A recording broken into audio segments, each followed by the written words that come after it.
Council members Burgoyne, Gearbaugh, Peters, Rhodes, Roth, and Tahar. City staff, we have City Manager Campbell, City Clerk Royal. We welcome her to her first meeting in an official capacity. City Treasurer Bennett, Police Chief Rennick, Water Production and Pollution Control Superintendent Skull, City Engineer Rubel, Parks and Rec Director Scruggs. And for those of you who are guests this evening, we encourage you to sign up in the back, and we appreciate you being here this evening. I would seek a motion to approve the agenda as amended. There are several things to add, mostly as discussion this evening. Mr. Gearbaugh, if I recall from a conversation we had late last week, would you like to be brought up to date on the Monroe Street property? Right, correct. Not the one that we're putting up for sale, but the actual former Universal Dye plant property. Okay. So Monroe Street property, and again, just to clarify, that's the old Universal Die Cast, not the parcel that the city owns.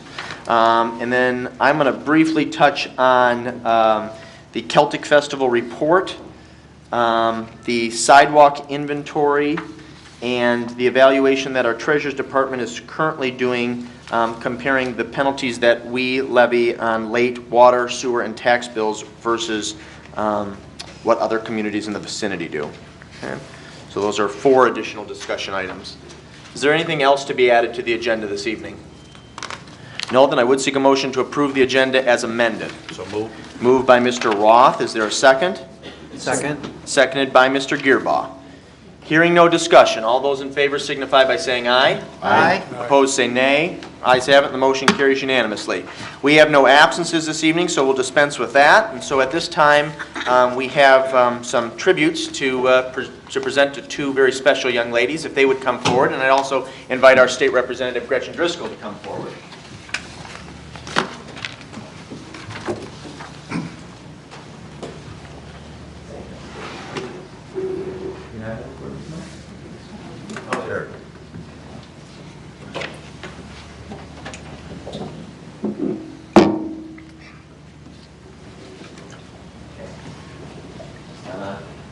Chase, can we get the cordless mic on?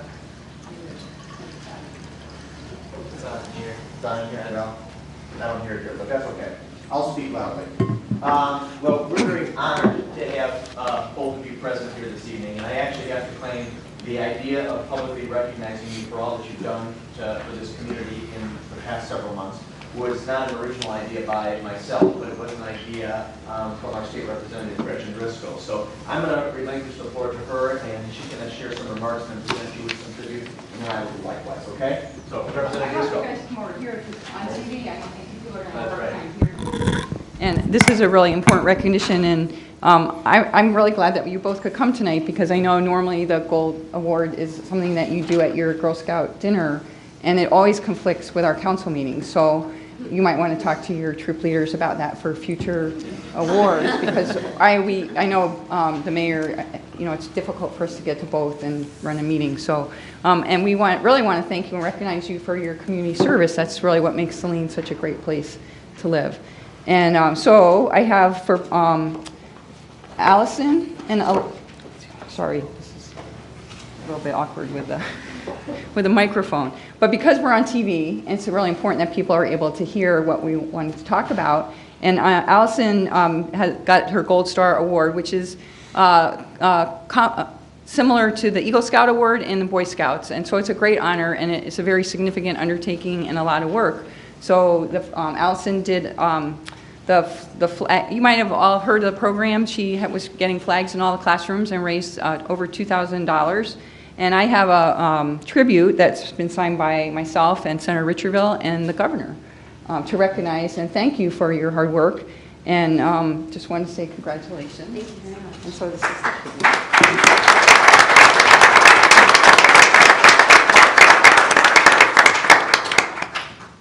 And then also Alexis did raised beds at the evangelical homes, which, yes, I'm sorry, it's not, which is really important for seniors. It's really difficult for seniors in particular to have access to gardening that's user-friendly for seniors. So it's a really thoughtful project, and gardening is a really important, great thing to be doing and offering for seniors, because they really need to be able to have those options. And the evangelical home, I know, has a lot of really great things like the birds. They have some really neat programs that are very oriented towards making the seniors feel comfortable in the evangelical home. So I wanted to also congratulate you and say thank you. And this also is signed by Senator Richard Bill and Governor Snyder. So thank you again. Thank you very much.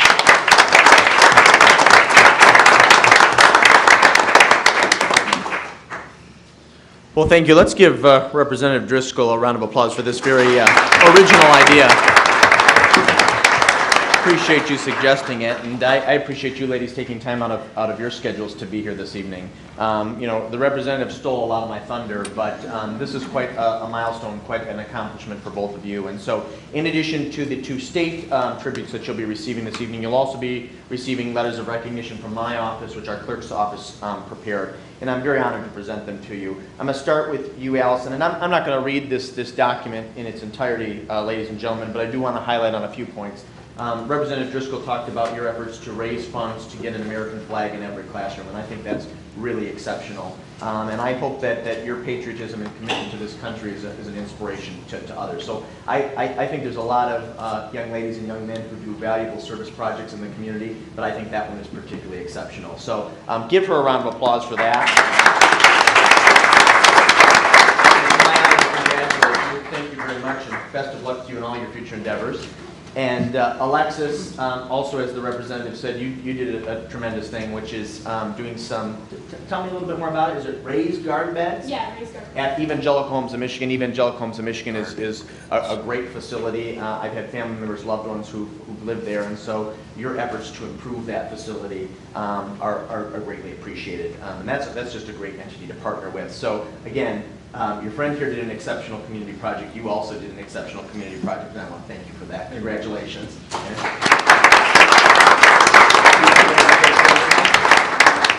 No? Okay, all right. We, again, greatly appreciate you being here, and why don't we all give these fine young ladies another round of applause.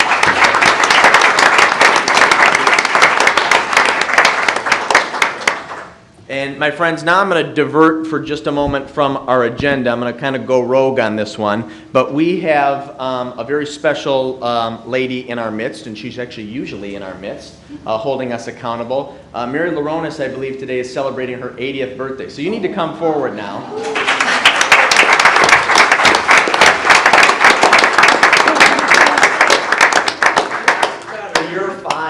Your daughter's laughing in the back, and I have to say, I said that Representative Driscoll had an original thought. Well, this was your daughter Christina's original thought this evening. Thank you. Thank you.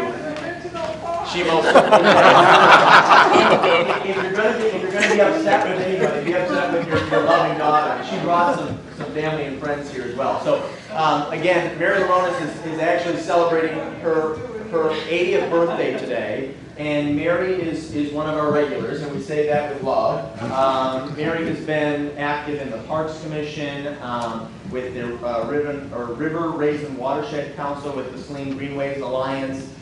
She's active at the library. She's done so much for this community and contributed to its progress and success in tangible ways.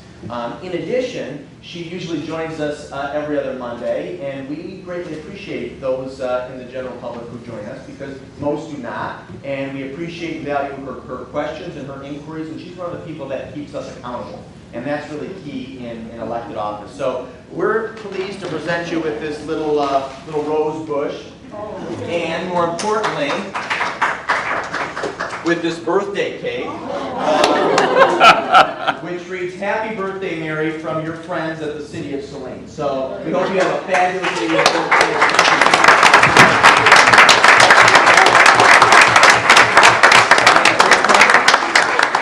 She's faithful. That's what your daughter will go on for. Well, there's happy birthday to you. Happy birthday, dear Mary. Happy birthday to you.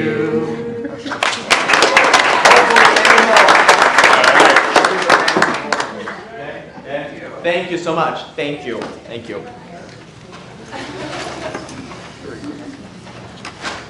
That was fun. Yeah, it's good.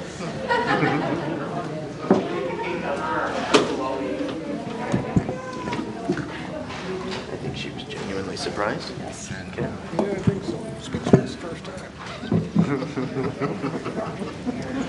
Okay, my friends, back to business. So moving on the agenda this evening, I'm very pleased to relinquish the floor to our Parks and Rec Director, Mrs. Scruggs, who is going to share the Rec Center Sustainability Task Force report. Just to note, you should have all received an electronic copy of the report on Friday, and then, of course, hard copies were provided to each one of you at your desk this evening. So I'm going to turn it over to Ms. Scruggs whenever she's ready.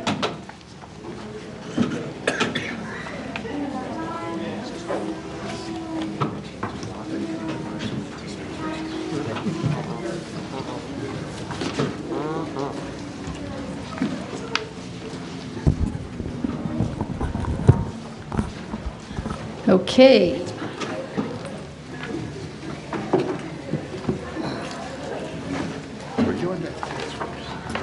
I'm sorry. Hopefully this will work. I had a tutorial earlier today, and I think I've got it right. Mayor Marl, is that all right to go? Yeah, please. Okay. Mayor Marl commissioned the a rec task force for 2013.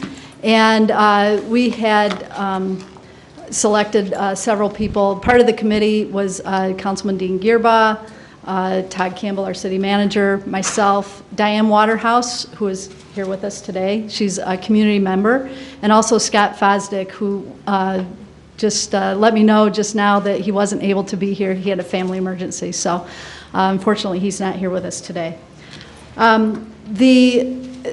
There were several goals set forth, actually just two goals really, for the task force. One is to improve the financial stability of the rec center, and two, to grow rec center memberships by improving the experience for its members. So with those things in mind, we set forth, we had 3 meetings, May 15th, June 12th, and July 25th. The May 12th, or the May 5th meeting, excuse me, May 15th meeting was essentially a review of the 2010 Rec Task Force, which was commissioned earlier by Mayor Gretchen Driscoll. And that task force touched on 3 different things. We developed a corporate membership packet, which is this. Most of you have seen this over the years. Along with that, a trifold marketing brochure that we used with the corporate program and also among the community when we're recruiting new members and newcomers to the area. And the creation of our logo, which is right there. And after we reviewed that, we also had a discussion about the history of the rec center, dating back to 1989, 1988. And then also we updated the current task force on our budget trends. We reviewed area facilities. We have a spreadsheet that you actually have that you're able to take a look at. It kind of reviews all of the area facilities that are similar to ours and also within our community. And we also had an initial discussion about some ideas for improvements to the rec center itself. So that was a summary of that meeting. The following meeting, we reviewed and evaluated our membership fee structure. We talked about marketing.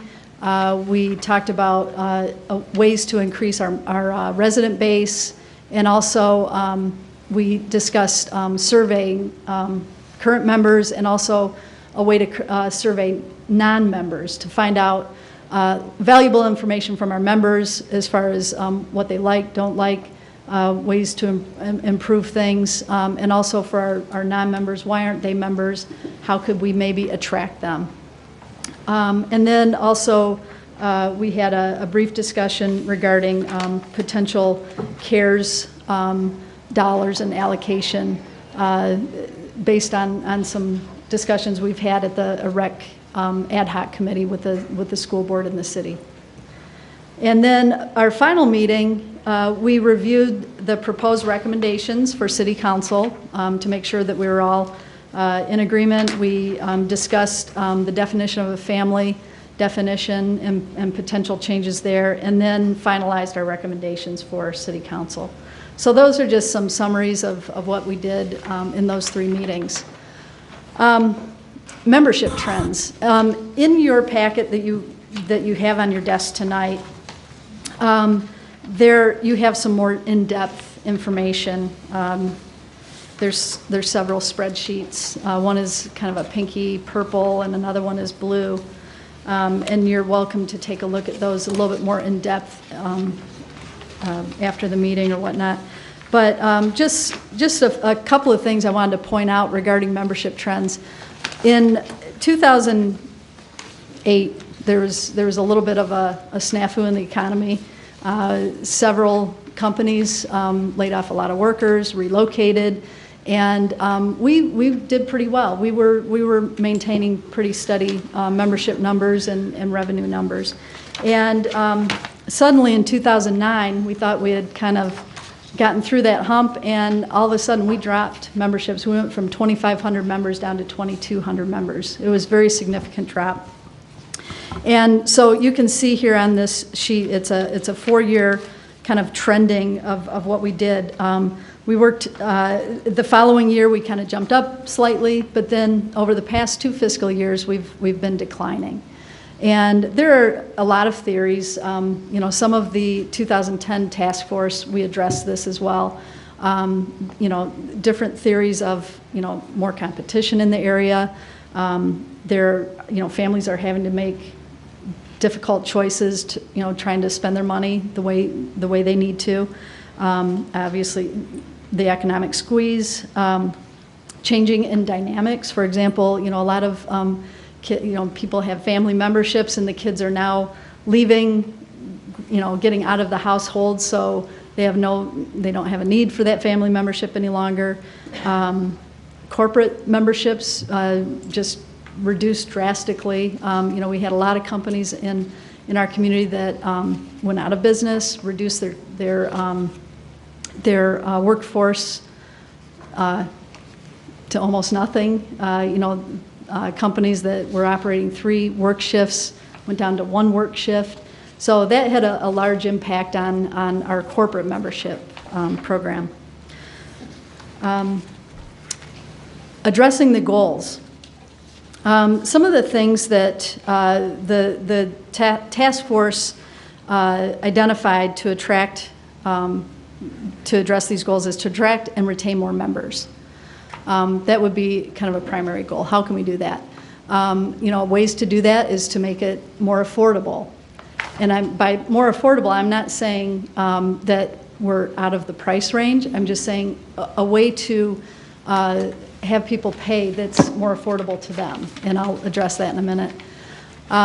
Offer improvements that will attract members, improvements as far as hours of operation, possible holiday hours, things like that, which will be addressed in just a moment as well.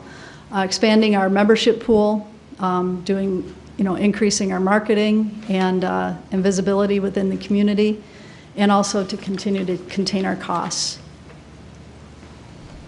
How do we attract more members? Offer electronic fund transfers for memberships. So for example, right now, when someone wants to sign up, we don't have a way to, not prorate, but have people pay monthly, have it ding out of their credit card or out of a checking account. We ask them to pay for it all up front. So by being more affordable, changing that method, the payment method, from a lump sum to having a 12-month contract, having it constantly, a smaller amount being taken out every month. And this is kind of a trend, Scott Fosdick being on our committee, he's a banker, and this is a very popular trend among most people, electronic banking, monthly electronic dings for memberships, for cable bills, for DTE, for all sorts of things. Offering couples memberships, we've gathered a lot of information over the past 22 years, and people, we have a different clientele now. We attract a lot of families. We attract a lot of families with younger children, and we also attract a lot of older, I'm saying senior citizens. But we have a lot of these, families that, the kids are now gone, and the couple, they'd like to have that membership, but it makes more sense to have a couple's membership rather than a family membership. So that would be an improvement regarding the membership plans, including fitness classes in our membership fees. When you look through the comparison, the facility comparison, a lot of the trend in fitness and in clubs or whatnot is to include those classes within the membership fees. And that way it's a one-stop shop. You have your membership. If there's a Zumba class going on, you can, pop in on that Zumba class, or, it just makes the membership a little bit more attractive. You can, if there's a Pilates class going on and you feel like it, you run down and you jump in on that class. And then expanding our hours of operation. And there's another slide that will address that a little bit more in depth, but again, over the years, hearing feedback from customers, looking at what other places are doing, expanding our hours, opening up earlier. And to be perfectly honest, I don't think we can open up early enough. The trends now are to open 24/7.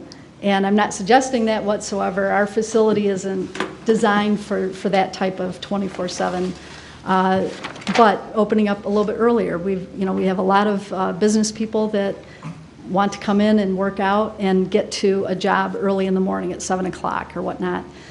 So going a little bit earlier in the weekday and also on the weekends.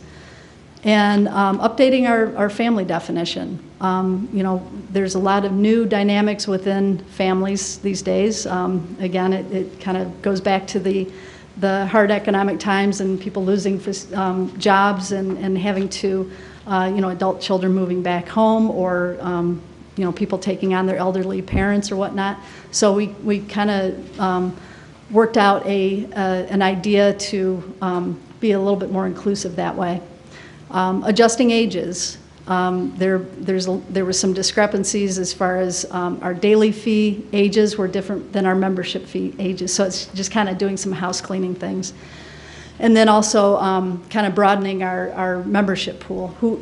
We're a community, fairly small community. We're about 9,000 people in population, but our community really is our school district. It's a little bit broader, and those are the people that we are trying to focus on as well.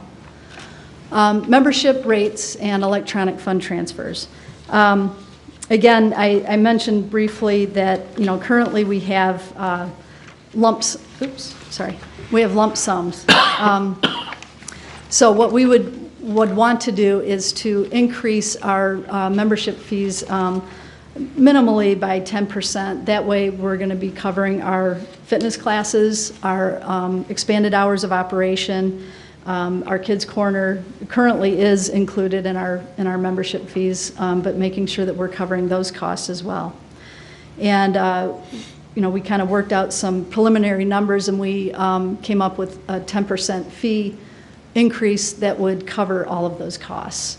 And in addition to the increase, we would then break it down into 12 monthly payments.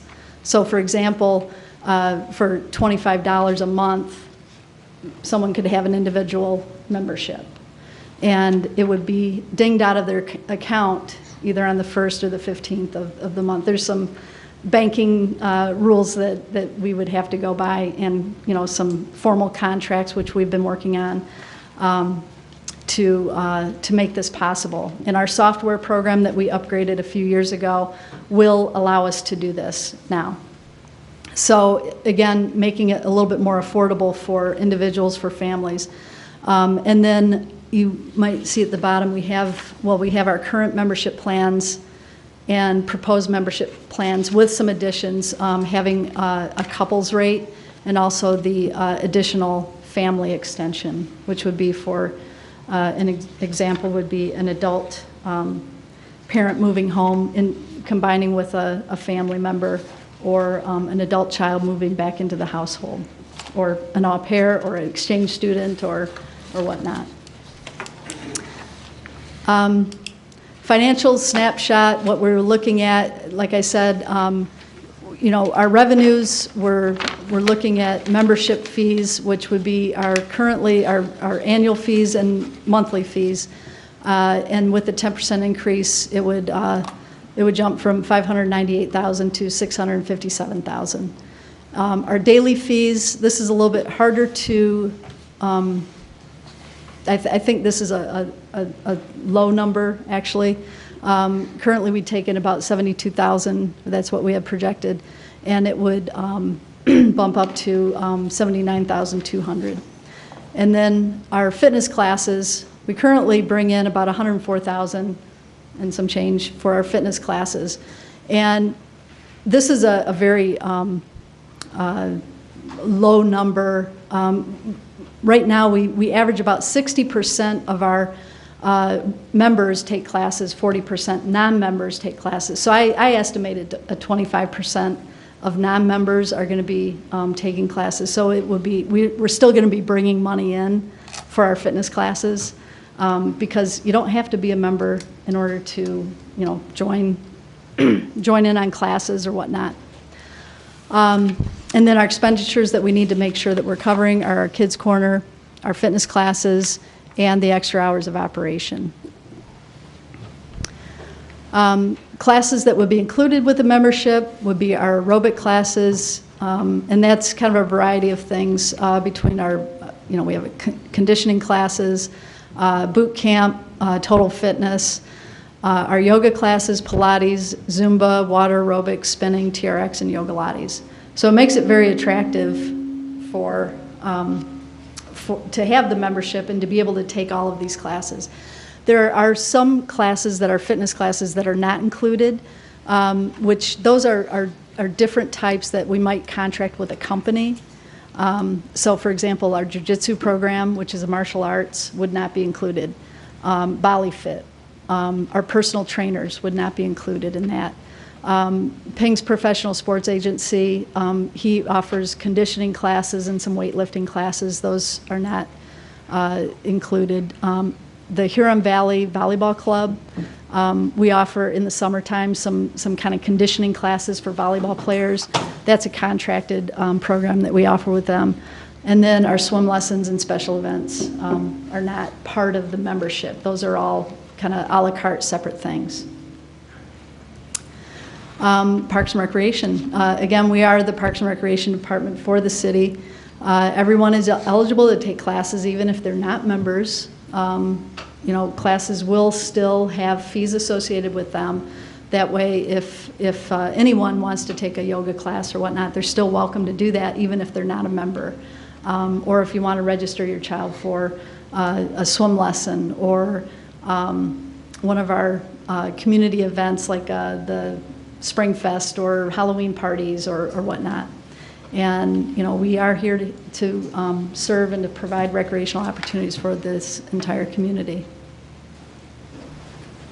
Expanded hours of operation. Currently, we're open Monday through Friday, 6 a.m. until 9, Saturday 8 to 6, and Sunday noon to 6. And again, hearing and doing some surveying over the years from our clientele, recommended that we open earlier, so we would suggest Monday through Friday, 5:30 in the morning till 10, Saturday 6 a.m. till 6 p.m., and Sunday the same, 6 to 6. So essentially, we would be going from 91 hours a week to 106 hours. If you added that up, it's an additional 15 hours a week, or 806 hours a year additional. And then holiday hours, just an idea, and looking at what the trends are in fitness and in recreation, is to be open kind of limited hours during holidays, early in the morning, so 6 a.m. to 1, New Year's Day, so people can get a New Year's workout in, on Easter Day, Memorial Day, 4th of July, Labor Day, Thanksgiving. Christmas might be a little bit more difficult to get staff, but I think the other days would be good, and people have requested that. Age adjustments. So currently our adult age range is 13 to 59, and our day pass is $8. and this is where it's a little bit confusing, and I don't have a very good representation on this sheet, but an adult for a membership is 13 to 59. So our daily fee and our membership fee for an adult were two different ages. So we'd like to make them very consistent and have adults be 18 to 59, and the task force was talking about we would increase that fee because the fitness class would be included.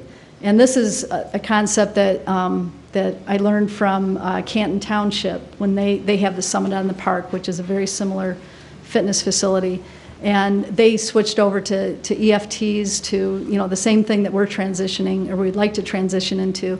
And rather than trying to figure out who is a member, who's not a member, you just include that in the daily fee. And that way, if you're there and there's a water aerobic class going on, go on in and you can participate in that class. Then a child would be from 3 to 12, and the day pass would be 5, and I'm not asking to change that, but I'm asking that the ages be 3 to 17. Generally, kids those age don't take the classes, so we would not offer that as an option. And then a senior rate is 60 plus, and that would increase slightly to accommodate for all of the fitness classes. And then family. What is a family? Currently, our definition is those persons living together as parents, guardians, and dependents claimed on taxes. And a family extension plan is another thing. And again, in recreation, we beg, borrow, and steal. I'm not proud. We look at other places and see what they're doing, what's good, what's bad, and what works for them. And the family extension plan, a lot of communities are going to because of the different dynamics within families these days.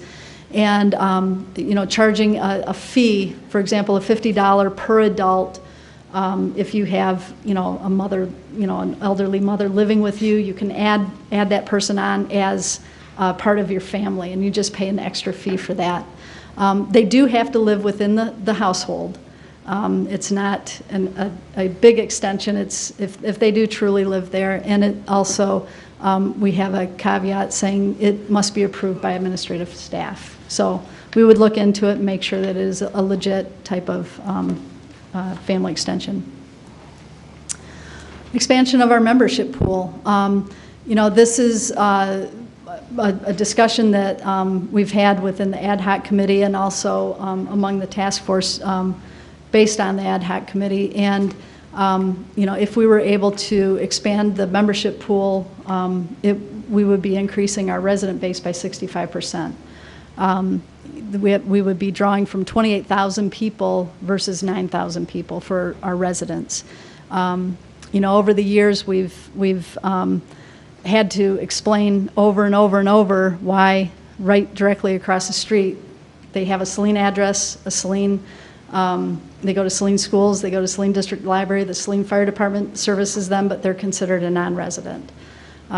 So that in itself would be, I think, would attract a lot more members. It would kind of heal some bad feelings that have occurred over the years, and that would be a big improvement. And in summary, I'm sorry for taking so long, but making these recommendations and changes for fees, hours, improvements in memberships, opening up our resident status to the school district. These are the ideas from the rec task force, and we feel like those would be some great improvements for our sustainability and for getting our rec center a little bit more sustainable. And just thank you to all of especially our community members for participating in the meetings and giving their ideas and expertise. It was very helpful. And again, if you have questions, comments, like to meet sometime or whatnot, I know there's a discussion at the end of the meeting. I'd be happy to address some of those things. Let me, thank you, Ms. Scruggs. Let me first open it up, because I know well, again, to reiterate, Mr. Campbell chaired the Rec Center Sustainability Task Force. Mr. Gearbaugh was a council member. I was a member of council and served as a liaison to that group. Carla was on that, as was Scott Fosdick, who unfortunately is not here tonight, and Diane Waterhouse, one of our community members. Do they have anything to add at this time? No? Mr. Gearbaugh? Yeah, I just wanted to say, when we're looking at a rec center, it's one of our assets of the community, and we really need to look at an approach to sustain it. And what we looked at is comparable to all the other operations that are going around, like Powerhouse and Saline and all the other gyms. And there's a lot of competition coming out there that we're losing individuals to, which is a good thing. There's other businesses generating taxes and such. But the one benefit that we have at the rec center is the swimming pool. With that pool, I think we have a better opportunity to bring more people in, but unfortunately, when you look at our residential structure and how everything else is, we needed to find a way to actually attract that pool. And since the growth of Lodi Township and Pittsfield right in that area, and unfortunately, we can't incentivize them to come to the operations, we need to look at how to better support a larger pool that would basically attract more individuals. And that was one of our things that we were looking at.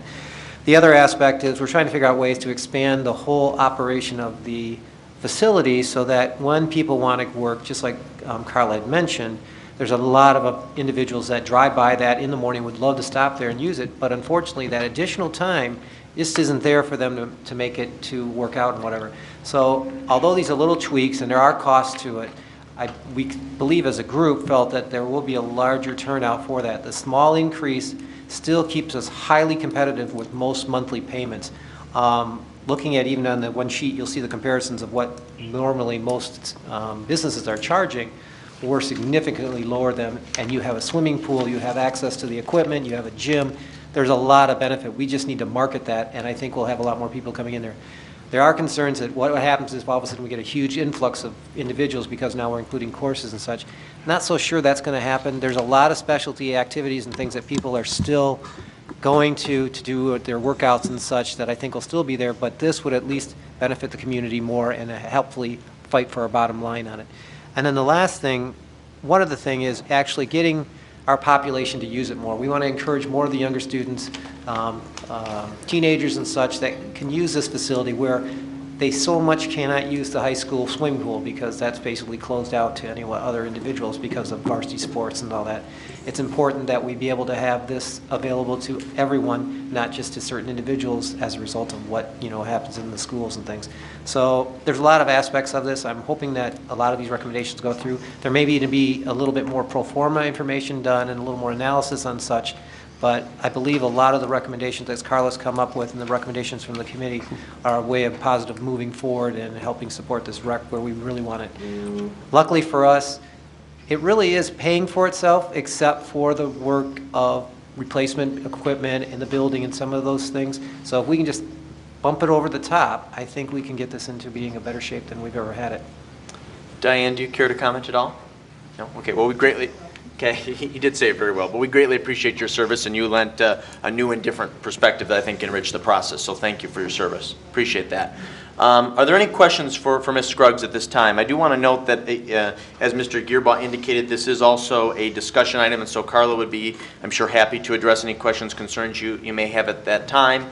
I understand that this is a lot to digest, and what's being recommended is pretty bold, for lack of a better way to articulate it. So we're not looking for consensus or adoption this evening. We just wanted to present it to you for you to have an opportunity to review it and generate any questions and concerns, that you may have. But it appears as though Mr. Burgoyne has a question at this time. Mr. Burgoyne. I have two questions. First, I'd like to say that I thought the report from Carla was very good. It was very thoughtful. And Mr. Gearbaugh made a lot of sense in his comments. So I'm persuaded that there's been some good thought in this and it's moving forward. I have two questions. Please. The first question is with regards to CARES. So I would assume that because the 570 or so out of a resident area would become residents, that would mean a loss of about $50,000 to $60,000 in their membership payments. So CARES would be perhaps a bridge for a few years, or what is that concept like?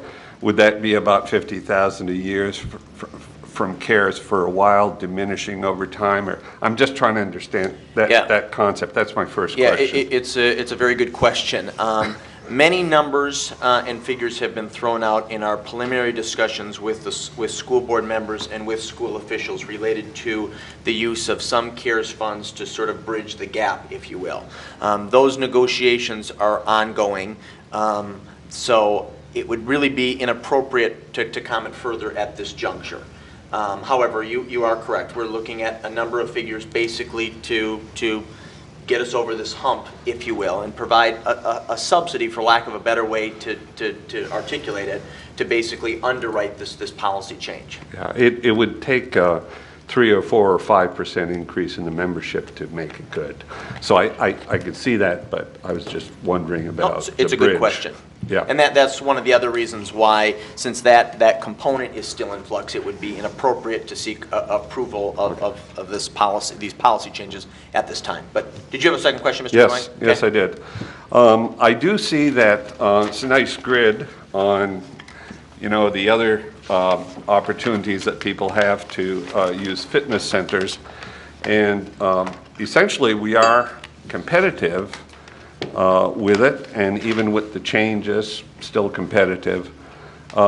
There's one item, though, where, I don't know this, but where is Planet Fitness? Is that in Saline? There's a brand new one in Ann Arbor. Okay. And also there's one near us in Salem, within 10 miles. Okay, why is their fee structure so different? That's weird. I don't know. There must be something. No judgment. They're mainly a no-frills operation. It mustn't match. It must be a mismatch or something. They're really just a huge, I would say, a warehouse or exercise equipment. You don't have like the niceties of specialty things like you would have. A lot of the clubs and things will have a juice bar, or they'll have other aspects where they include classes and such. Planet Fitness doesn't do that. So No really, pool, no gym. yeah, it's just like a clear gym. You walk in there, the locker room is it. You $10 a month, and the expectation is you just go in there without Very minimal. any expectation, except maybe Yeah. pizza on one day and bagels on another. That's It the seemed only like a incentive. different animal in the list, that's all. Thank you. Thank you, Mr. Burgoyne. Are there additional questions? Mr. Peters? Just a comment. I think that opening up the membership to include the school directors is a great idea. And hopefully that'll make a huge change for the rec center. Nothing else at this time? Okay, very good. I do want to compliment Ms. Scruggs. She worked very tirelessly on the PowerPoint, on the report, and on this project in its totality. So thank you for your leadership. It's greatly appreciated. Okay, so we move on to citizen comments on agenda items. Under the Open Meetings Act, any citizen may come forward at this time and make comment or question on an item that appears on this agenda. Comments will be limited to 3 minutes per person. Anyone who would like to speak is requested but not required to state his or her name and address for the record. Are there any citizen comments? Please. Hello, my name is Harold Gross. I'm new to Saline. I just came here to take over Saline Mobile Home Park. And I was listening to your presentation, and something happened today that I met a young man on our property that needed some training. He needed some physical training, and I offered to pay for him to go to the rec room. I had no idea. And then I had no idea you were going to talk about it tonight. Something that you might consider is charging more and giving monthly gift cards and selling them to the businesses, the corporations. When I come into town, I'd like to have a gym to work. I pay more, but you offer them monthly. Let people have an opportunity to give gifts to people, to kids, if they're here for a summer. Instead of, people won't sign up for a whole year on a program like that. But if you could offer a monthly, whether you give gift cards and you charge them $10 more, I think that it would be a benefit to increase your revenues. You could charge, if you charge $20, you charge $30, and you let them have an opportunity to try the club. The corporations here would probably have executives come in, and their executives would like to be able to use the club for a month when they're here. I would like to use it. That's my comment on that. I actually came here to introduce myself. We are going to go through renovations of Saline Mobile Home Park, changing it drastically. More catering to the senior citizens. I built HUD projects around the country. And I wanted to meet the city council and see what, and it was very informative. And I've been delighted with this city. It is amazing coming from California, and we're on top of each other, to see the open space here, and it's gorgeous here. I really enjoyed it. So I'm Harold Gross and at Saline Park, and it's a pleasure to meet you all. Thank you. Thank you, Harold, and welcome. Appreciate you being here, and if we can offer any assistance in any way, don't hesitate to contact us. Thank you, sir. Are there additional citizen comments on agenda items? Mary Hess, regarding 13125, request to waiver penalty and interest for American Soy's belated water bill. Although I'm not a large water or sewer user, I have an excellent record of payment to the city with my water and sewer bills for over 50 years. I've not received millions of dollars in tax exempts over the last 5 years as American Soy has. I've not had to pay penalties for excessive BOD discharge into the city sewer system over the last 22 years, as it appears American Soy has. Years ago, while I was on city council, I received and paid my water bill on time.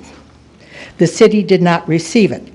I know I had paid it, but I had to pay the penalty. Months later, I found the envelope with the check and the bill. It was between the cushions of my couch. I had paid it on time. As it's been stated, American Soy has supported the community in many ways over the last 25 years. I have served my community in many ways over 40 years. Do you know why the scales of justice is blindfolded? Because the law applies to all.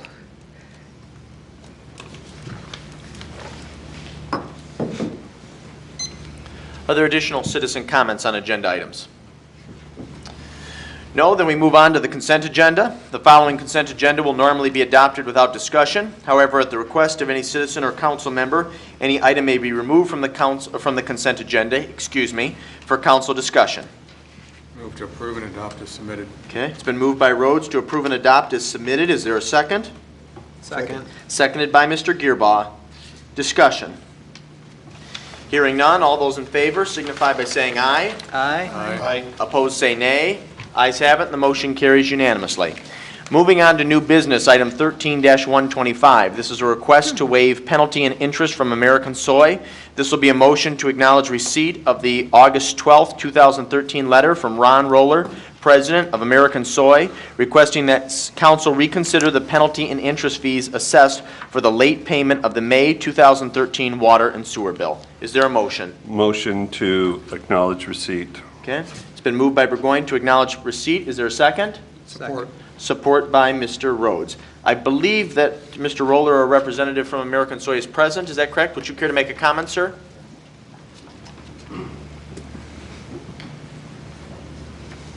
I appreciate the opportunity to talk to the council about this. On July 1st, American Soy Products mailed this check for our water bill, put it in the mail, and apparently the check was lost in the mail. We didn't not pay it, it didn't fall on the couch, it was mailed and it never showed up. And we tried to, we figured out the city hadn't received it. There were 3 phone calls, and the day it was determined that the check was lost, this check was hand-delivered to replace the one that was lost in the mail. So this took place over 10 days from mailing, the time we mailed the check, to the time we replaced the check. The check never showed up. It's disappeared. Post office. You would think it only had to make it about 2 blocks, but it didn't make it. So I understand technically the payment was late. I guess what my concern is the amount of the penalty for something that American Soy Products had no control over, which, you know, the post office lost a check. We acted in good faith. We took care of it as soon as we figured out what had happened. And I'm just asking the council to reconsider this penalty. The interest, I don't have a problem with. And we, you know, I think we're willing to pay something, but it seems exorbitant to pay $3,200 for something that was 100% beyond our control. So I'm just asking that the council reconsider the magnitude of the fine and approach it perhaps more fairly, I think, from our perspective. And I appreciate you taking the time to listen. Thank you. Thank you, sir. Is there any discussion regarding this motion? Mr. Burgoyne. I agree with Mrs. Hess that we should treat everybody equitably. So I don't like the idea of picking and choosing. We help our friends or we don't help somebody else and that type of thing. But I do think that 10% is excessive. So I think what we should do is we should do something fair and do it broadly, not just pick and choose an individual to help here and there.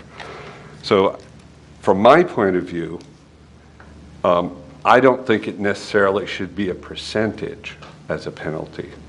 I think it should cover our costs. If our costs are extra billings are worth $50 or whatever it is, we should have an amount to cover our extra billing costs and then charge, you know, whatever our percentage charge is per month as an interest cost. I would like to say that with regards to American Soy, the city of Saline worked with American Soy to attract them here and to help them to grow.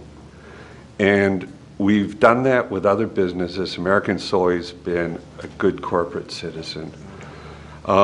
Insofar as BOD, American Soy covers the additional cost. It's not really a penalty, it's a cost recovery. So when American Soy goes outside of parameters, they give us sufficient funds to cover our additional costs to the treatment plant, which is fair. So I see them as a positive, good corporate citizen. I think the 10% is excessive.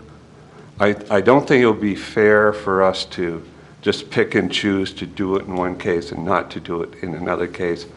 I'd like to have this straightened out and then go backwards for 6 months and make everybody good for the past 6 months, be my recommendation. That would be, I would want a solution that's fair to all.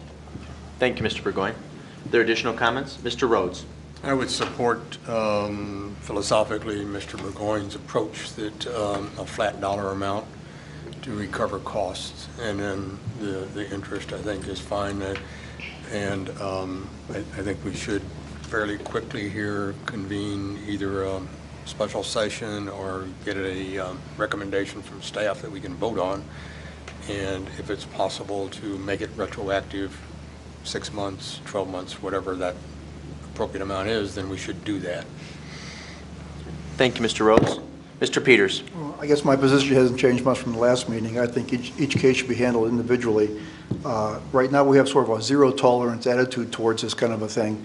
And when you have a zero tolerance attitude, what you do is you tend to It invites injustice and it hinders common sense. I think we're here to make a decision, and we should weigh each case as it is, because the world's not black and white, it's gray. And I would disagree with paying a percentage. I think it's like if you got a traffic ticket and you found out you weren't speeding, but then you were told, well, just give me half the ticket. Well, no, either you're guilty or not guilty. You did something wrong, you didn't do something wrong.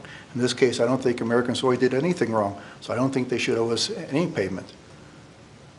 I think that's why we're here, to make a decision, and we should take it case by case. Thank you, Mr. Peters.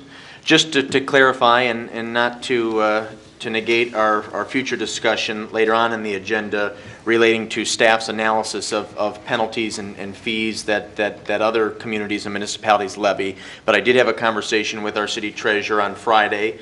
They are in the process of gathering information to provide to council a comprehensive report, which will highlight what a number of other communities do, and then perhaps make a recommendation. And we had initially hoped that that information would be available tonight, but our goal is always to provide appropriate detailed information, not quick information. So from talking to Treasurer Bennett, it looks like that information will be available for our first meeting in September. We can have a discussion about that then. In fact, I was planning on having a discussion about that then.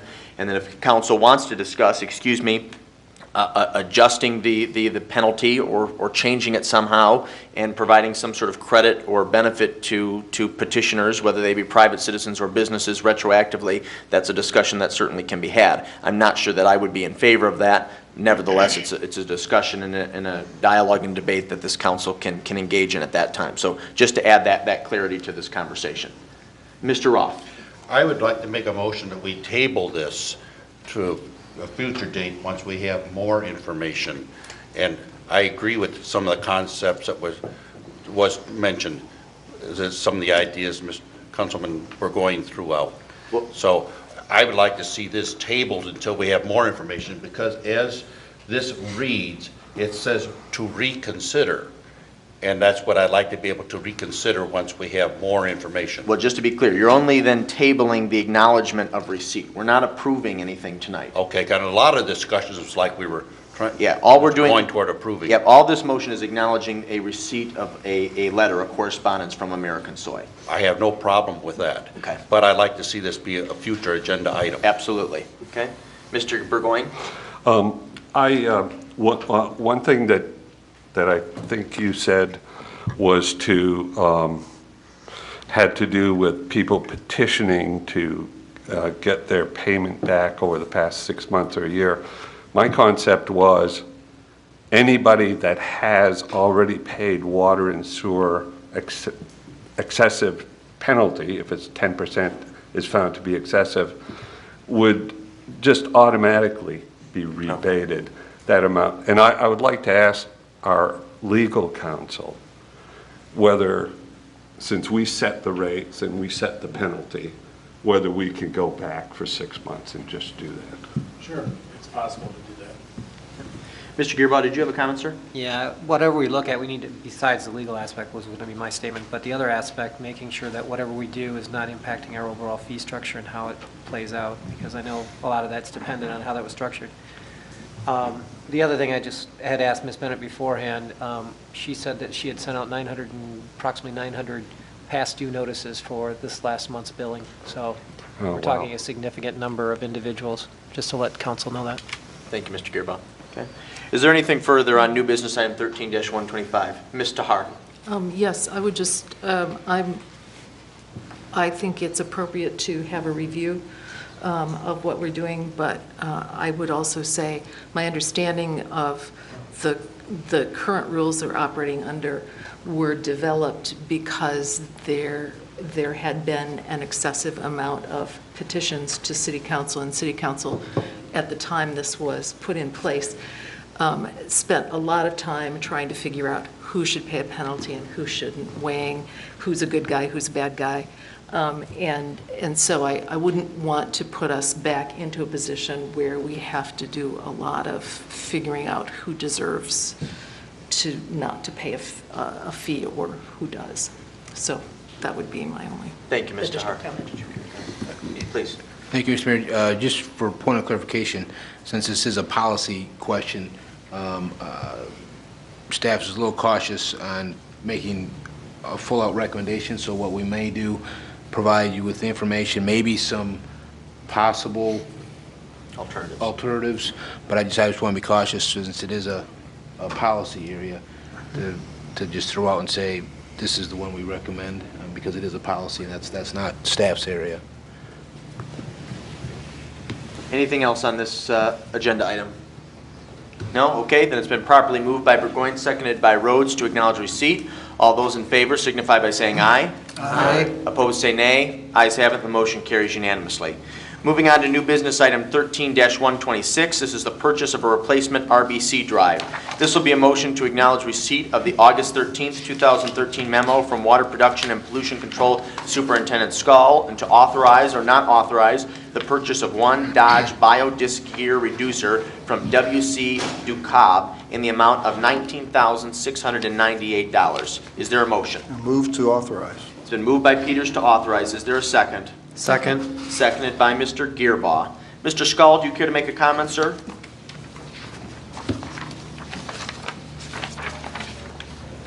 The city operates 18 RBCs as part of its secondary treatment process.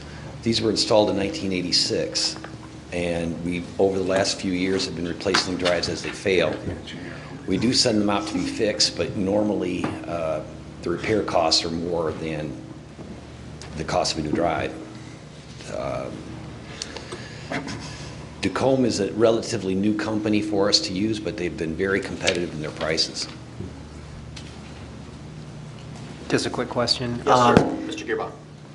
The other ones, it appears included freight. This one says price does not include freight charges, and this is being shipped from Tennessee.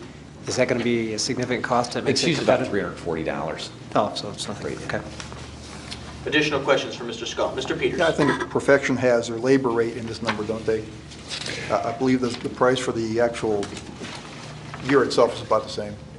No, actually, the labor rate, the labor rate for the Perfection, they were contacted to do the repair work, to give us an estimate on the repair work. Okay. And their estimate came in at about $26,000 to repair the drive. Right. And we can get a new one for 19, so it just doesn't make any sense. Sure. Okay. Anything else, Mr. Peters? Nope. No. Thank you, sir. Additional questions? No. Thank you, Mr. Skull. We appreciate you being here. Any further discussion? No. Then it's been properly moved by Peters, seconded by Gearbaugh to authorize. All those in favor signify by saying aye. Aye. Opposed, say nay. Ayes have it. The motion carries unanimously. Moving on to new business item 13-127. This is extension of letters of understanding, Saline Police Department. This will be a motion to approve and adopt or not adopt the extension of a letter of understanding between the City of Saline and the Saline Police Officers Association, and the Saline Sergeants Association for an additional 6-month period from September 9th, 2013 to March 10th, 2014, under the same terms and conditions as set forth in the original letter of understanding. Is there a motion? Move to approve. It's been moved by Rhodes to approve. Is there a second? Second. Seconded by Mr. Roth. Chief, do you care to make any comment? Certainly don't need to, but if that's your wish. We would welcome that. Right. What this is just an extension of the 6-month letter that we did back in March of 2013. The union has already signed it by both the Sergeants Association and the Officers Association. And what this is to give us a better look, more than the 6 months that we had originally. And I will probably, assuming that this goes well for the next 6 months as well, come to you and then just extend this until the end of the contract. Are there any questions for Chief Rennick? Mr. Gearbaugh. With recent turnover with some of our retirements and such, how is this going to impact at all with coverage and overtime and all of that, or you're not? Well, it really doesn't make a difference whether we're on 8s or 12s. It's going to affect it exactly the same. What we've done is we've moved the DARE officer out onto the regular road patrols and made allowances for when he's in the school. As a matter of fact, I was able to talk with Scott Graydon, and the school has now agreed to pay for some of Dave Ringe's wages while he's in the school so we can backfill. So it shouldn't cause any more of a difficulty than an 8-hour shift. Great, glad to hear that. Wonderful. Okay. Additional questions for the Chief? Chief, thank you very much. Thank you. Appreciate it. Additional discussion? No, that's been properly moved by Rhodes, seconded by Roth to approve. All those in favor signify by saying aye. Aye. Opposed, say nay. Ayes have it, the motion carries unanimously. Moving on to new business item 13-128. This is the award of contract for 2013 street projects. This will be a motion to acknowledge receipt of the August 14th, 2013 memo from City Superintendent Engineer Rubel and to award or not award the construction contract for the 2013 street projects to Barrett Paving Materials Incorporated in the amount of $481,481.30, contingent upon their submission of a satisfactory bond and insurance, and to authorize or not authorize the mayor and clerk to execute the contract documents for the project after review and approval by the city attorney. Is there a motion? Move to award and authorize. Been moved by Rhodes to award and authorize. Is there a second? Second. Seconded by Ms. Tahar. Mr. Rubel. Thank you, Mayor. Somewhere back in spring, we did get the go-ahead to pave 2 projects in the city of Saline with some money available in the major street fund, and we could transfer some to the local street fund to compensate a need there. And those 2 streets are the Stonecliff subdivision, streets of Saline River Drive and Stonecliff Court, and then, of course, the northern section of Woodland Drive where we ended last year. We were very fortunate that we could log the 2 projects rather than do a full scope of design plans. By logging the project, that means you actually chart all the pay item quantities by stationing and then chart their description and the amounts of that pay item. And that, of course, also leads into the bid tabulation on the proposal form. And the contractor, in turn, looks at the charts, walks the project, and can bid on each of the pay items. The items are all standard, really MDOT pay items, so all the contractors are familiar with the work required as well as the amount, fair compensation for that amount of work. We hired Spicer Group to draft the documents. Very comprehensive documents with supplemental provisions that are special to the project or unique to the project. We took bids on August 13th, and we had 3 favorable bids. They were very close together, which is a good sign. And happy to say that even though Sorry about that, Mr. Rubel. even though the bids were higher than both my estimate and Spicer's estimate, it was about $100,000 below the budget amount because I did try to compensate for inflation and some other factors, and we are able to do the project and still retain $100,000 that was allocated for those 2 projects, and that would, you know, that's after paying for the engineering fees and the testing fees. So it's the unit prices are fair. We check the unit prices, and we're very happy that it's the same contractor who did Woodland Drive last year. So we look for very quality paving and completion of the project. Thank you, Mr. Rubel. Are there questions for our city engineer and superintendent? Mr. Rhodes. In the memo that you prepared, it talks about resurfacing 2 layers for the top 4 inches. Is that because they put down 2-inch layers at a time? Both of these streets just happen to be built about the same. They're full depth asphalt, which means they vary anywhere in depth from maybe 6.5 to 8.5 inches. It's a paving technique, full depth asphalt, where you thicken your asphalt and you don't thicken your limestone and your base layer. It held up quite well on Saline River Drive because that was paved back in the early 80s, and it only developed stress due to the age of the asphalt. And so what we're doing here is we're adding a new pay item that we've never used before, and that's the geotextile separator. And that's where you put a geogrid between the layers of asphalt, and that's the means of crack control and also helps keep moisture out and the moisture heating. So other communities are doing this, and these 2 projects actually were good candidates for that. Okay, good. Thank you. Additional questions? No? Okay. Thank you, Mr. Rubel. Additional discussion?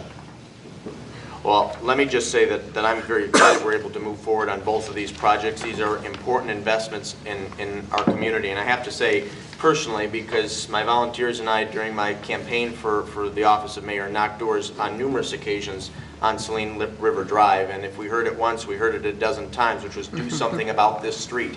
And they were right, and I'm sure Mr. Burgoyne can attest to that as a resident of that neighborhood. As Mr. Rubel indicated, that project was completed in the early 80s, and to many of us it's been sort of out of sight, out of mind. But to the residents who live up there, this will be a much appreciated improvement. And of course, additionally, the investment in on Woodland Drive is important and significant. That's sort of the heart of our business community, our industrial community, and I think they will benefit from this project as well. I appreciate Mr. Rubel's leadership and work on this issue, and of course coming in under budget. That's always appreciated as well. So thank you, sir, and I enthusiastically endorse this motion. Are there additional comments? Any discussion? No, that it's been properly moved by Rhodes, seconded by Tahar to award and authorize. All those in favor signify by saying aye. Aye. Opposed say nay. Ayes have it. The motion carries unanimously. Moving on to new business item 13-129. This is the application for community event, Oktoberfest. This will be a motion to acknowledge receipt of the August 1st, 2013 letter and application for community event use of public ways from Bob Rosenberger and Rebecca Schneider for the annual Oktoberfest event. To acknowledge receipt of the August 7th, 2013 memo from Police Chief Rennick, the August 7th, 2013 memo from Fire Chief Heft, the August 14th, 2013 memo from Public Works Director Fordyce, and to approve or not approve the Oktoberfest event to be held in downtown Saline on September 27th and 28th, 2013, including authorization for the beer and wine tent, utilizing North and South Ann Arbor Streets and parking lot number 4, Farmers Market, to be relocated to parking lot number 2, subject to the following conditions. 1, that the traffic engineer issue the required temporary traffic control orders for the street closings. 2, that a permit be obtained from MDOT for the closing of the left turn lane on Michigan Ave. 3, that a certificate of liability insurance be provided by Saline Main Street with the City of Saline as an endorsed additional insured party for the event. 4, that a certificate of liquor liability insurance be provided by the applicant for the beer and wine tent with the City of Saline as an endorsed additional insured party. 5, that all temporary signs are subject to the approval of the building department before being placed. And 6, that all fees over and above the normal operating cost for the porta-johns and hand washing stations and or police and DPW services be waived. Move to approve. Okay. Move to approve and waive, Mr. Hart? Yes. Okay. Is there a second? Second. Seconded by Mr. Peters. Do our friends from Main Street care to come up and make a comment? Mrs. Schneider, we welcome you this evening. Thank you for being here. It's always wonderful to be here, especially when it comes to Oktoberfest. We have a few new things that I just wanted to go over for our event this year. Much of it is exactly the same. Our event is on Friday, September 27th. It starts at 5 p.m. and it will end on Saturday, September 28th at 7 p.m. We open at 10 a.m. on Saturday. And the new things that we have this year on Friday, we have booked 50 amp fuse, and many of you have seen 50 amp fuse at Summerfest. They're one of the Metro Detroit area's premier cover bands, and we expect them to draw a huge crowd. And we're excited about that because last year was our most successful Oktoberfest ever, thanks to Mother Nature. We had wonderful weather, which brought out a great crowd, and I can tell you, I honestly stared at the side of the beer truck the entire night trying to get beer out to people as quick as we could. So we're going to beef up our beer distribution, but we're hoping for another successful year. And we think 50 amp fuse is going to help with that. We're going to change the layout of our vendors in the beer garden area a little bit. Also, we're going to have our beer garden, our beer tent placement be more similar to Summerfest. The beer garden will open Friday at 5. We've got the Hammerschlagen tournament again with John McCann defending his championship from last year. We've booked the Frankenmutter Fretzen because we want to make sure that although we have 50 amp fuse playing rock and roll tunes, that we keep our German flair prominent. New this year on Friday and on Saturday, we'll have Dan's Downtown Tavern is participating. Dan had knee surgery last year, so he wasn't able to sell his hamburgers. So Dan's will be participating, Benito's, and I found a new sugared spiced nut vendor because our usual one has a wedding that weekend. The usual folks will be in attendance: Mangiamo, Breck and Grill, the Downtown Diner, Lions and the Kiwanis, and our dear friends from the Saline Lindenberg Friendship Committee will be serving up bratwurst. On Saturday, our event starts at 9 a.m. and what's new is this year we are not Harvest of the Arts Oktoberfest. And this is kind of something we do need to get the word out about that because I am getting a lot of questions about the art fair. Helen Martin last year, she actually several years ago, Helen announced she was retiring. So we don't have the art fair component of our event. And as a result, we're moving our Kinderplatz to the north side of Ann Arbor Street and expanding it. We've rented 4 bouncers. We're having a children's concert and filling that area with lots of community organizations who will provide a make-and-take craft or face painting or balloons for free. It's always been really important to me that Kinderplatz is free and we don't get you there and try to sell you a bunch of junk to take home with your kids. So I'm sticking to my guns on that one. And in order to fill the south side of Ann Arbor, we have been in contact with the Vintage VW Club, who says they're going to bring some cars. So we should have lots of cool microbuses and Beetles to look at. I think that's something new and fun. I did see they displayed their cars last year at German Park, and it was really kind of a neat thing to see. So we've got no art, VW cars, bigger Kinderplatz moved to the north side, which is also something we want to have more events that are on the north side. The merchants on that end of the street like to have activities there as well. The same things that we'll see on Saturday are the firefighters' chili challenge around lunchtime. The entertainment is going to be similar. We're going to have the Fiddlers and the New Horizons German band, but we've also got Polka Riot, who has been with us in previous years, coming back on Saturday. We had some feedback last year that we needed more German entertainment and more German food, and I'm happy to try to find that for people. We will have vendor booths, and a booth from the Environmental Commission will be there as well. We'll have the bake sale with the culinary arts students from the school, and we will have our coloring contest that we always do with our younger students to color the logo for our event. And we usually have them displayed somewhere downtown, so that's also a draw. People can come and see their color sheets and see if they won. So that's what's going on this year with Oktoberfest. Do you have any questions? Are there any questions for Ms. Schneider? Mr. Burgoyne. At the entrance going towards Max off South Ann Arbor, there's a restroom downstairs. Will that be open also? I believe that is a public restroom for downtown. It's a public restroom if you arrange it in advance, right? I'm just wondering whether we've arranged it in advance. I don't think in previous years we ever have arranged for that. Oh, really? And was open? It was open. Was open. All right. We always have lots of porta-johns available. Mr. Hart, did you have a question? Oh, yes, I did. Is the Volksmarsch coming back? The Volksmarsch is not coming back. They weren't here last year either, I don't believe. I was too busy with bratwurst. I didn't notice that. That's okay. We appreciate that you were. They had decided last year that they had different events on their agenda. Okay. I wish that they would come back because I think it's a nice component to the event. Yeah. Okay. Mr. Thank Rhodes?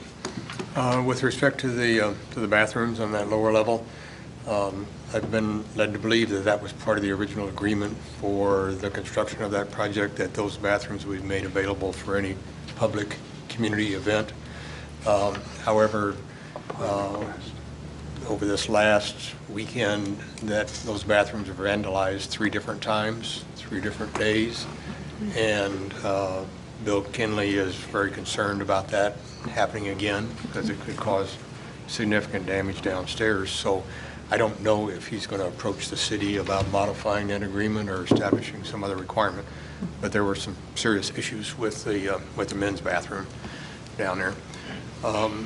So leaving that aside, a little over a year ago, the Environmental Commission brought forth a recommendation to City Council that when we have public events on city property, that there be a ratio of recycled containers to waste containers, 1 for every 2. Council accepted that recommendation, and I've been assured that for Oktoberfest that there will be those recycled containers out. I would like to see that requirement for that ratio of recycled containers be included in the application for events so that event participants event, put her on or know in advance that that's a requirement that they have to. And we are also working with Jeff Fordyce to make sure that we're not just collectors, that we actually are recyclers, because that's an important difference. Right, very good, thank you. That verbiage can be added to the application without objection. We'll get that in there for sure. Thank you. Are there additional questions for Rebecca? You have a question, Mr. Burgoyne? Well, it's not especially for her, but maybe the council. All right, let me It is just, a question, though. Okay, let me just make sure there are no additional questions for the event chair, which there appear not to be, so thank you very much. Appreciate your work on this and leadership, and appreciate you being here this evening. Okay? Thank you. Is there additional discussion? Mr. Burgoyne?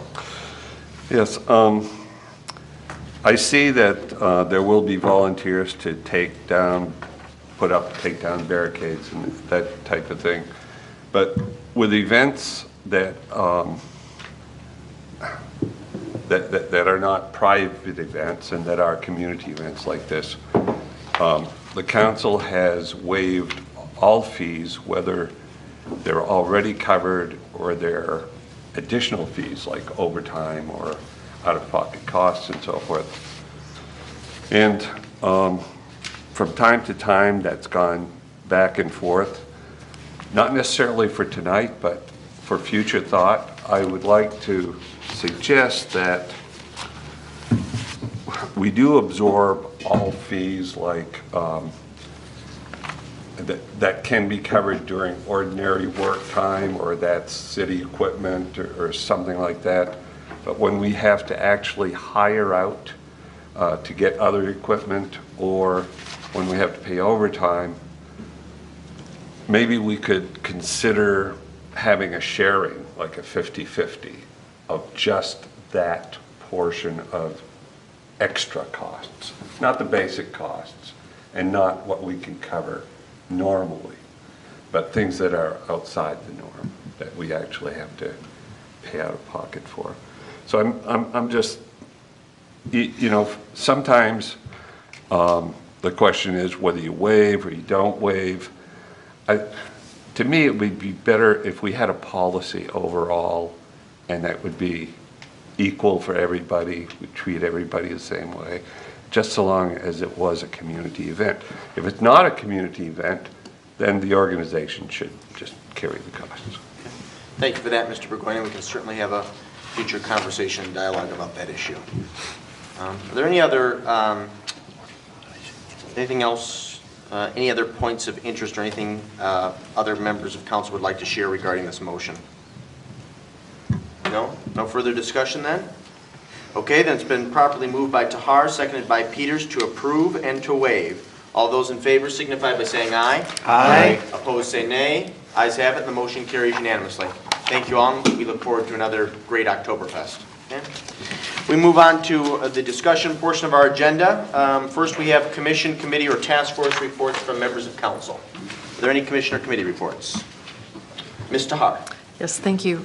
The Arts and Culture Committee met last week, and our discussion, our main discussion points were two. One is proceeding on planning and further investigation about moving the bust of Orange Risden from the inside of City Hall to outside.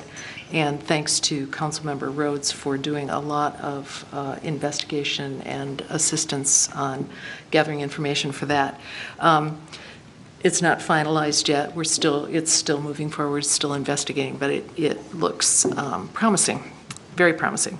And then secondly, we had put out a call for sculptors for a second year, a new iteration of our sculpture walk. And based on the response, which was very limited, and other investigation and research on particularly what's involved in the city of Tecumseh's staging of an annual sculpture walk, we concluded at this point, the Arts and Culture Committee is going to move away from the idea of an annual changing sculpture walk due to both time and budget constraints. The Arts and Culture Committee is very pleased to have a small budget this year, but the amount of money that's involved in staging a really impressive sculpture walk the way Tecumseh does is beyond our means at this point, and also beyond the scope of the committee. It's a fairly small group.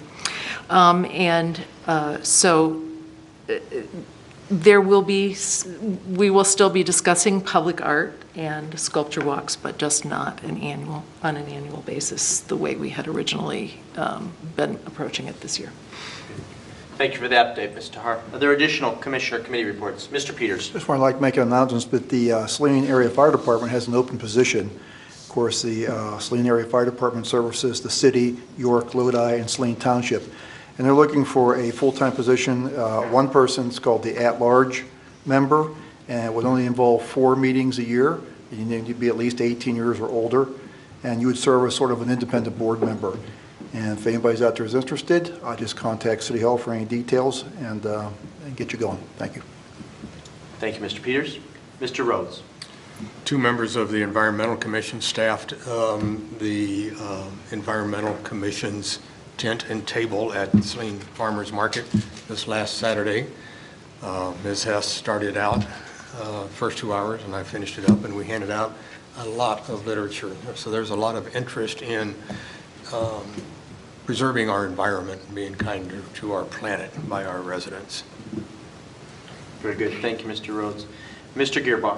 I would just like to let the public know Main Street is conducting a intercept survey trying to get information about what your ideas and approaches and how you interact with our downtown, and there will be a number of nights where people will be actually present to accept and do the actual survey. It's about a 5-minute, 10-minute survey. We'd appreciate anybody that, when you're coming out, if you happen to notice them, to approach them and actually help us fill out these surveys. We think it'll be a great way to basically get some feedback and ideas of how we can move forward on developing our downtown. I believe there will be some individuals at the farmers market, probably this Saturday, and then there will be some various days of the week, so outside some of the 4 corners and areas. We're trying to get an idea of every quadrant uptown. Music festival. Oh, yeah, the Summer Music Festival. Very good. Thank you, Mr. Gearbaugh. Are there additional commissioner committee reports? No, then we move on to reports or other announcements. Ms. Tahar? Yes. The Saline Lindenberg Friendship Committee is sponsoring a German dinner at the American Legion on Friday, September 6th at 6:30, sorry. Dinner is at 7. Open to the public. Cost is $20 per person, and reservations can be made by calling Councilmember Roth at 429-4063. Thanks. Very good. Thank you. Look forward to seeing most of you there, hopefully. Additional reports or other announcements? No, then we move on to the Rec Center Sustainability Task Force recommendations. Again, just to reiterate, I understand and I'm very cognizant of the fact that that's a lot to digest, and it's quite the paradigm shift. But I want to refer to the last page of Carla's report, in which she encourages you to reach out by phone, by email, or maybe over a cup of coffee. Maybe you could even swing by the Rec Center and chat about this proposal in her office. I know that she would welcome that. I know that's not just an empty promise. I know that she's serious about that. So it is a lot to take in. This will be coming back hopefully either our first or second meeting in September. More likely our second meeting in September. We want to give you all plenty of time to ask questions and raise concerns. And also we want to see what becomes of our negotiations with Saline area schools related to a contribution to help us move forward in expanding the rec center to all area residents, not just those who live in the corporate limits of the city of Saline or the Saline area school portion of Pittsfield Township. So again, just to reiterate, if you do have questions or concerns, please reach out to Carla. I know she'd be happy to have a conversation with you. Okay? Anything else as it relates to the Rec Center Sustainability Task Force recommendations? Mr. Rhodes. I have 2 questions and 1 comment. One of the first question is, assuming that all of these things were approved and moved forward, do you have total revenue versus expenses idea? Not tonight. That's something that we're still working on. Some of our financial experts, Dean has been helping, and Scott Fosdick trying to get a good picture so that we can, kind of lay that out for you as well. Okay, and the second question is, what do you anticipate is the capacity of the rec center facility without undue crowding and undue waiting in line to use equipment or whatever? Sure. That's a really good question. And I don't have the number here, at one point we had close to 3,200 members or just over. And we can expand well beyond that, especially with expanded hours, opening it up a little bit more. It's not a typical, we're not crowded. And we have a lot of opportunities. We have the gym available, the pools, the weight rooms, different classes are going on. We have a lot of capacity to accommodate a lot more people. I don't know what the number is, but I would definitely say it's probably between 4,500 and 5,000 would be not an unreasonable amount of people. And again, you get some people that have the membership but don't come all the time. We want people there all the time. That would be the most desirable, but that's a reality. Okay, and then my one comment is, and I understand this is still under negotiation about the level of care support, but I would be really concerned if too much of the CARES discretionary fund was allocated to the rec center for ongoing support, because that discretionary fund portion of CARES is very important within the community, and it has supported the beginnings of quite a few organizations within the community that did not have the wherewithal to get up and running on their own. And I think that's part of what's made Saline the community that it is. So I just want to put that out, I guess, as y'all are talking to the school board, and understand it's not a decision that we're going to make here. Primarily it's going to be a school board decision, but I think discretionary funding is very, very critical to the ongoing quality of life that we enjoy here in Saline. Thank you. Mr. Gearbaugh? I was just going to say that I agree with Mr. Rhodes on the precept of the idea of discretionary funds. Unfortunately, the school also has been moving the amounts to discretionary dollars over to their operations more and more so. So my concern is looking at it, thinking that this would benefit our community in Saline too. But I think the rec center, and we know our parks and everything benefit significantly from usage by not just our citizens, but from everybody outside. So there's a couple pieces in here that why we're looking at this is that understanding where are we really supporting our rec activities and such, and is it more, and that CARES millage has always been a concern and issue, how it's being allocated, now it's being used. So I think there's a lot of assessment that could happen on it, and I think that where everyone is looking at it is trying to figure out how best to support the really needed activities in the city and surrounding area. So I agree, we'll look at that, and I think that was one of the continued questions that was coming up from the school board and such, so it is something that's being assessed and analyzed. Thank you, Mr. Gearbaugh. Mr. Burgoyne? Because Mr. Rhodes brought it up again, I would like to say that I would support the use of CARES millage for this purpose in the short term if it could transition out, like in year 1 or 2, to try to affect a change in the membership. And then if that experiment doesn't work, maybe go back to where you were before and not use the CARES millage or do something else. But I do think that it would be appropriate to use it in the short term. Well, let me, to that point, let me just clarify, and again, I'm not going to elaborate on our ongoing negotiations because quite frankly, that would not be appropriate. But never in those negotiations has anyone ever offered, nor has anyone ever suggested a CARES contribution or any school contribution to the rec center in perpetuity. So it's only ever been talked about and framed as something that would happen in the finite. So just to be clear on that point. The other thing that I'll say finally about this report, and I'm as a member of the task force and as the person who commissioned the task force, I'm very proud and very pleased with the report, and as I indicated earlier, very impressed with the amount of work and time and energy that Ms. Scruggs put into this document. The other thing that I want to say, and she and I have spoken about this, but I don't know if I've shared it with all of you, and certainly not with those of you in the audience and those who will be watching at home. The sustainability, the financial sustainability of the rec center has been an issue for some time, and from the perspective of a member of the Legislative Policy Board of the City of Saline, we've talked a good game about improving its viability, but restatement of the problem isn't a solution.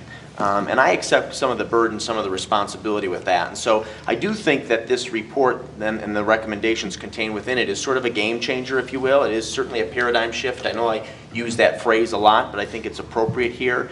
So I do hope that if you have additional questions, concerns, or thoughts, you engage with Ms. Scruggs or any of the members of the task force. But I am very enthusiastic about the report, and I know that something needs to be done. And one thing that they're not going to say about me is that I didn't try. I'm not sure that all the recommendations contained within the document are going to solve all of our problems, but I'm darn committed to trying and doing something. So again, I'm very pleased with this. I want to give you all plenty of opportunity to review it and ask questions, and again, invite you to reach out to Ms. Scruggs if that is your wish. Okay? Is there anything further? Ms. Scruggs, thank you. Thank you. We move on now to Mr. Gearbaugh. You wanted to talk about the Monroe Street property, and to be clear, we're talking about the old Universal Die-Cast. Yeah, I'd had a couple inquiries as to how it's moving forward and any kind of timeline on the potential cleanup or anything, or a resolution after we've discussed it in the past. Or are we still at where we at? Mr. Smith, can you update us at all on the vacant? I had some email exchanges with the attorneys for JCI, and they're waiting for EPA approval of some plans that they've submitted, and expect progress to be underway sometime this fall, they're hoping. Is there any way that we could see what their plans are, or are they still considered confidential? Well, to the extent they've been filed with the EPA, they're no longer confidential. Okay. We could contact the EPA and look at that, but those plans are going to be kind of a phased approach for addressing, first of all, the environmental issues, and I'm not sure it gets to the point of how it's going to be finished and what's going to be done with it after those environmental issues are addressed. Yeah, I'm more But concerned. I'll see about getting copies. Yeah, I'm more concerned with the environmental concerns, how they're being addressed. Thanks. Okay, anything further on the Monroe Street property? No. No? Okay, thank you, Mr. Gearbaugh, for bringing that up. Report regarding the 2013 Celtic Festival, and maybe Ms. Bennett will care to elaborate, but I did have a conversation with her on Friday. She has been in communique with some of the leaders of the 2013 Celtic Festival. I know that many of you are eager to see a comprehensive report indicating how they did specifically in 2013, and I believe that something is going to be forthcoming, and hopefully we'll have something to present and share and discuss at our first meeting in September. Is that correct, Ms. Bennett? Yes, sir. Okay, so I just wanted to make you all aware of that. In addition, I did speak to City Manager Campbell earlier this afternoon, and we're hoping to have Mr. Fordyce come back to one of our September meetings to give us an update on the comprehensive sidewalk inventory that's being conducted and strategies that we hope to develop and implement in terms of moving forward and repairing damaged sidewalks. And then finally, I think I basically already addressed this, but staff is doing a comprehensive review of neighboring municipalities and communities to understand what their policies are related to late tax bills, late water and sewer bills. They're going to put that in a report and hopefully present it at our first meeting in September for discussion. Okay? So those are my discussion items. I flew through those. Is there anything else? Mr. Burgoyne. Related to the sidewalk survey, I think it's important for us to seek sources of funds for non-motorized paths and to include those where there's sidewalks that need repair or replacement, to see if there's an opportunity, if it's in the non-motorized plan, to try to do some of it. Absolutely. Thank you. Are there any other discussion items this evening? No? Then we move on to public comment. Under the Open Meetings Act, any citizen may come forward at this time and make comment or question to City Council. This public comment period will be limited to 3 minutes per person. Anyone who would like to speak is requested but not required to state his or her name and address for the record. Good evening. I'm Art Trapp, and I'm representing tonight Picnic in the Park, which is the core group for Summerfest.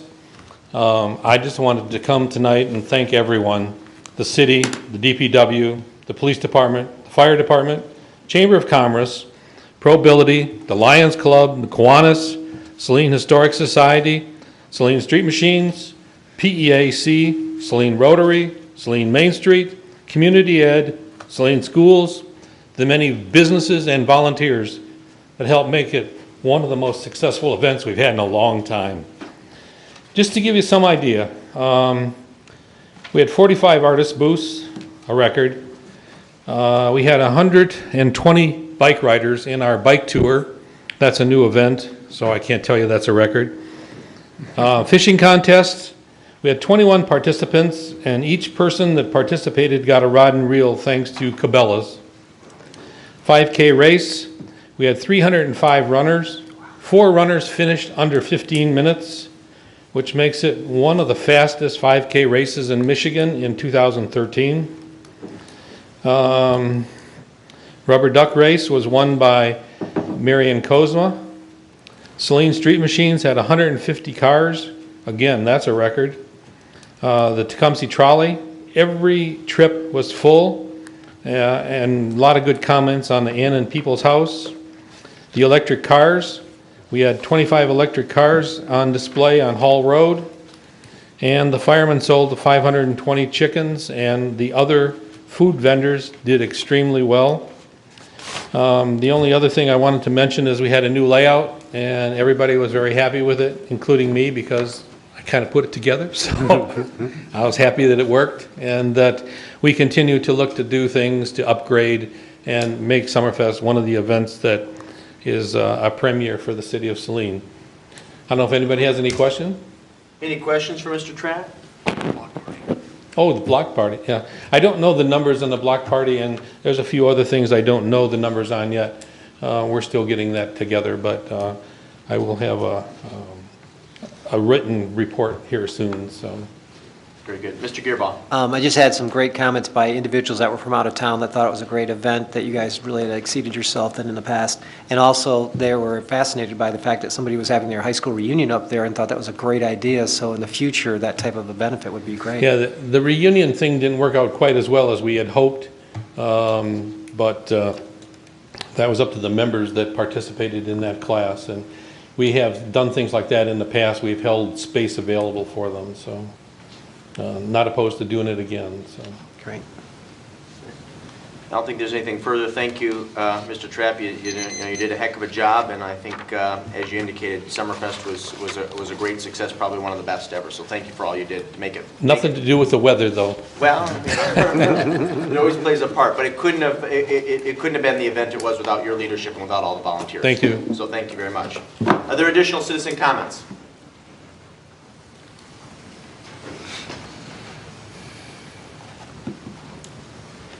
Mary LaRonas, 373 West Bennett. Now that I'm officially 80, as proclaimed by the mayor, I can legitimately complain about the microphone system, which in my opinion has never been terrific, but of late it seems to be deteriorating somewhat. And I think it may be time to start thinking about replacing it. It's getting old. And so I would encourage all of you as you attend public meetings to think about the miking systems being used in various places. Best one I've come across was in Ypsilanti Township in their auditorium, which is their microphones are voice activated. So when a person starts speaking, the microphone comes on and seems to adjust itself to however loud or soft the person's voice is. I could hear everything in that auditorium. So I hope you'd keep it in mind, and when you're going around attending meetings, think about it a little, and sometime in the next few years, I would hope we would replace our microphone system and make it better. Thank you. Thank you, Mary.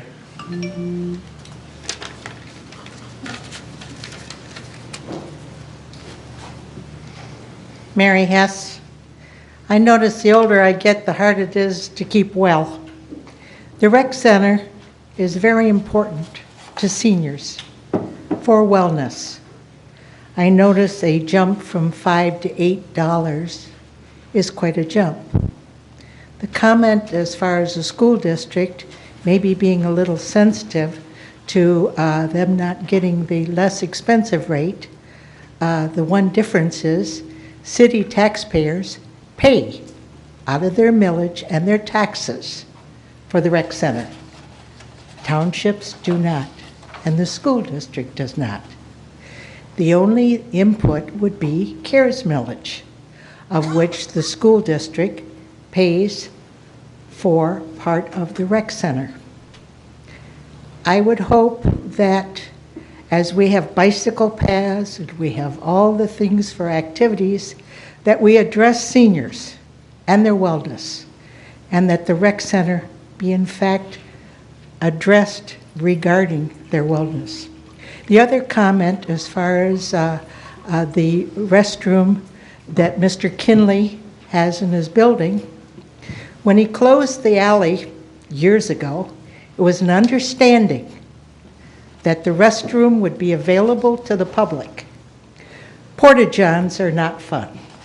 Porta-johns are not very good with walkers, those with special needs, and it is agreed that they would have it open. I'm sorry if there's been some problems with people destroying or whatever. Maybe they should have someone there. But that is part of the commitment, is to have the bathroom available during downtown functions. And I think that that should be for those that are less fortunate than us and maybe have the need to use it. Thank you. Thank you, Mrs. Hess. Are there additional citizen comments? Mr. Mayor. Mr. Burgoyne. I guess I'll talk as a citizen. Okay. So you can click my 3 minutes. A comment and a question. In the agreement by which the city provided the alley to the developer, there was an agreement that upon the request of the city for city functions, it would be opened. I'm pretty sure the language says upon request of the city. And there was a, each party got something. They got their development, including the alley. And, we got something for the public. I do know that in some areas, like in tourist areas, there are hardened bathrooms that are put in, jails and beaches and things like that. So I'm not sure from the landlord's perspective what the best approach is, but I don't think we should just do away with the agreement, because we did provide the alley to the developer and we got something in return for the community. So there can be a solution, but I don't think the solution would be to take away the public ability to use the facility. I agree with Mrs. Hess on that. I do have one question regarding the rec center task force.